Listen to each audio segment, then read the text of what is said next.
Happy Tuesday evening. So my boss asked me to go drop off a computer in the neighborhood he thinks I live in. So just maintaining core status. But yeah, slightly annoying because they don't realize how inconvenient it is for me to drive back to that neighborhood and then back here where I spend my time.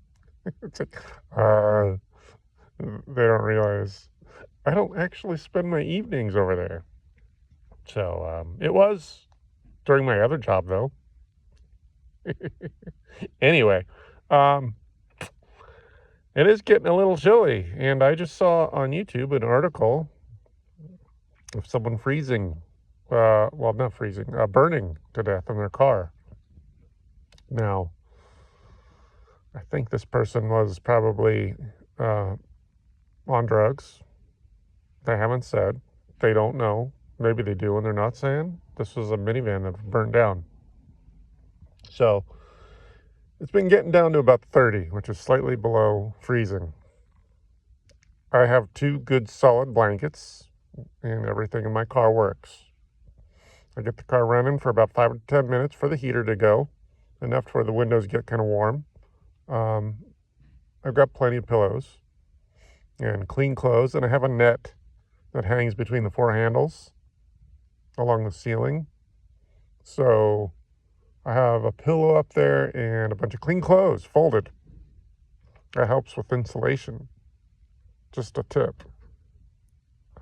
So, and then of course, from the front of my net, I have a couple blankets that hang down the front so the light doesn't bother me from the street lights coming into the windshield. And so as you walk by, all you see is an empty front cabin of the car. And then, of course, my side and rear window is all blacked out.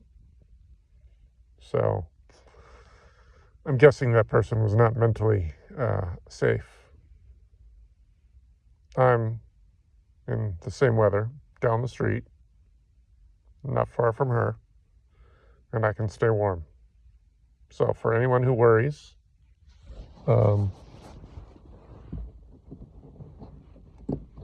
not in danger.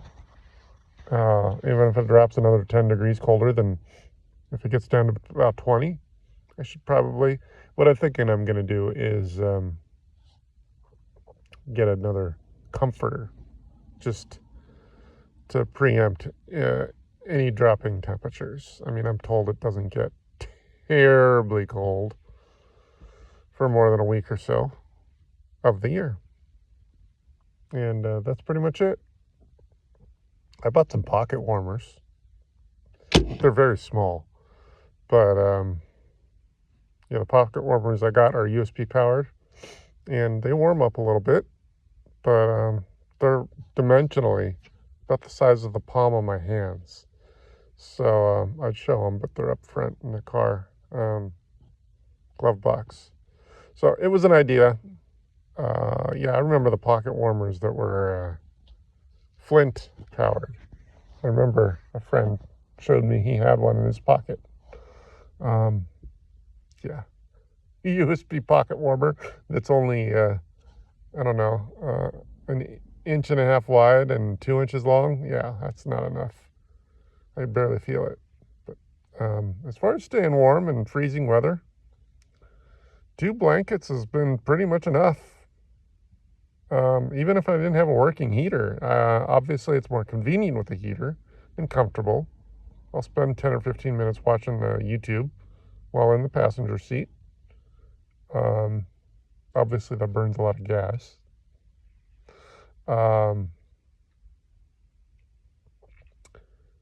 That's pretty much it.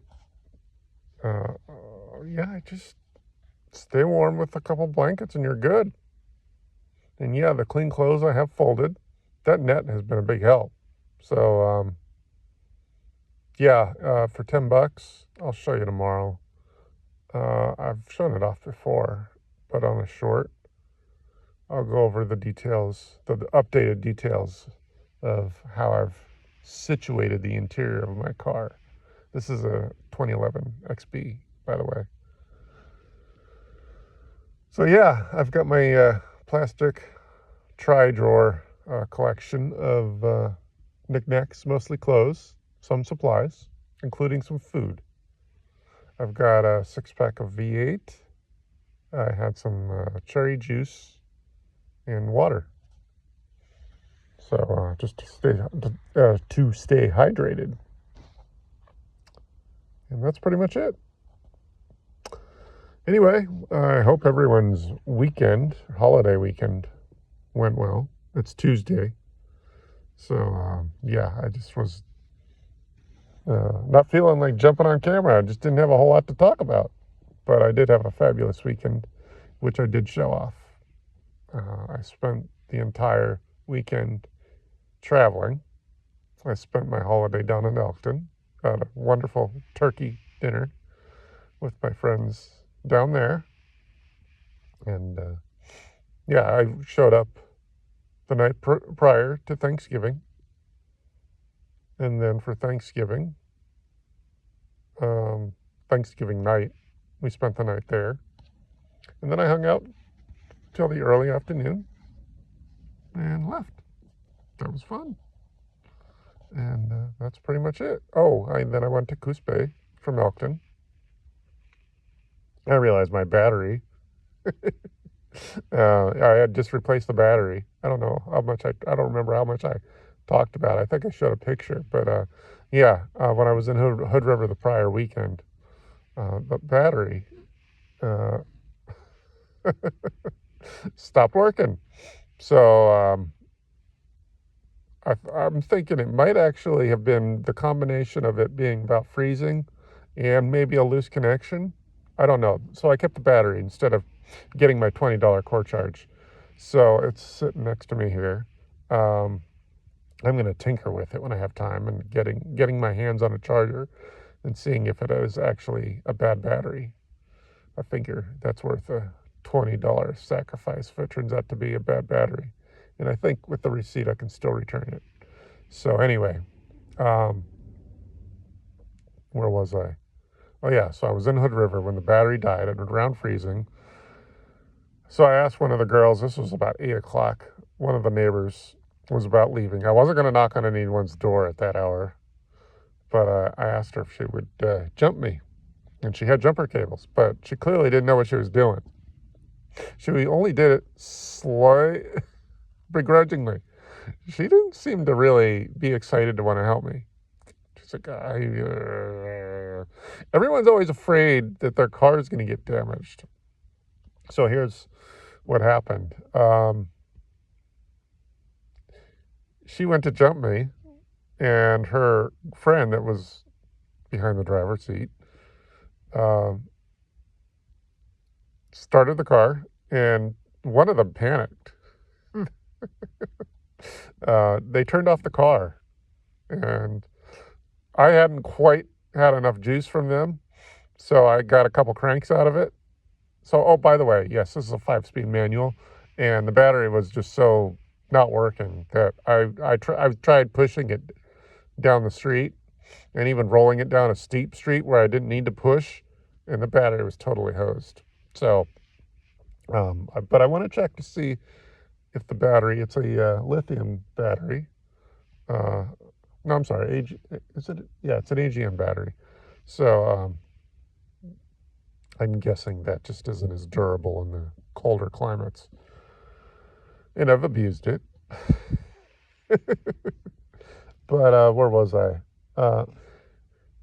She shut her car off, and we ended up killing her battery. And they just give me this weird look, like, what did you do? I wasn't going to shame them, but they only let their car run for about 30 seconds. So anyway, they went and got their big old diesel truck, and they started her car. What was awkward is how she left in a hurry. It's like, well, nope, we got ourselves going. Total me thinking. Like, really? So that was throw my hands up and oh well. But anyway, just human nature. The girls didn't know what they were doing, and they were afraid the car was going to break, and they were embarrassed by not. I think that was part of the root of it. They were embarrassed because they understood that they didn't understand what was going on. They were existing in this weird fear mentality, and I think a lot of the human nature is that a lot of people exist in fear.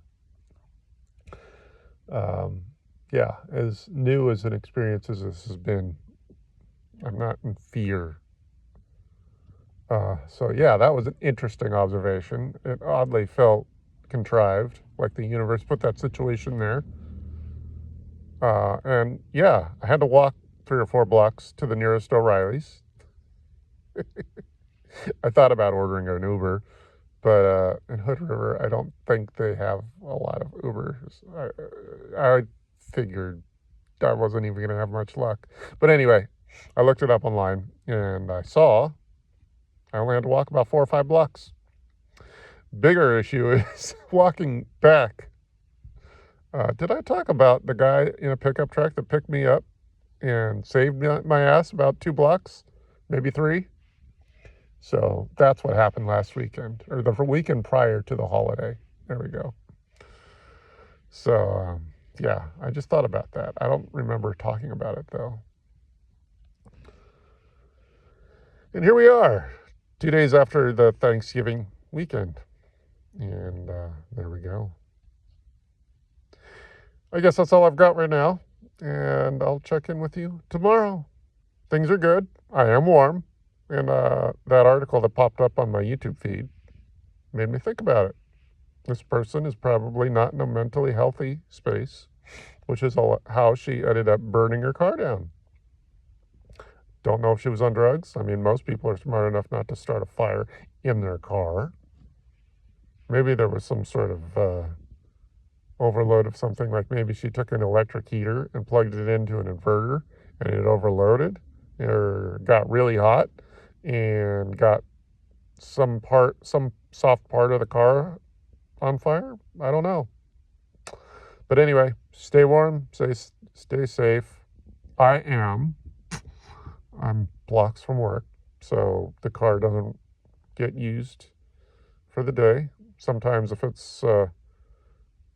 got time during the lunch, I'll get back to the car and drive a little bit, because going to lunch to the same places every day gets old. So sometimes I will drive to lunch, which is not always the exact same time, because the other technician and I swap lunch hour. So there's always a staff member at the shop. And that's pretty much all that's going on. Have a great night and sleep tight.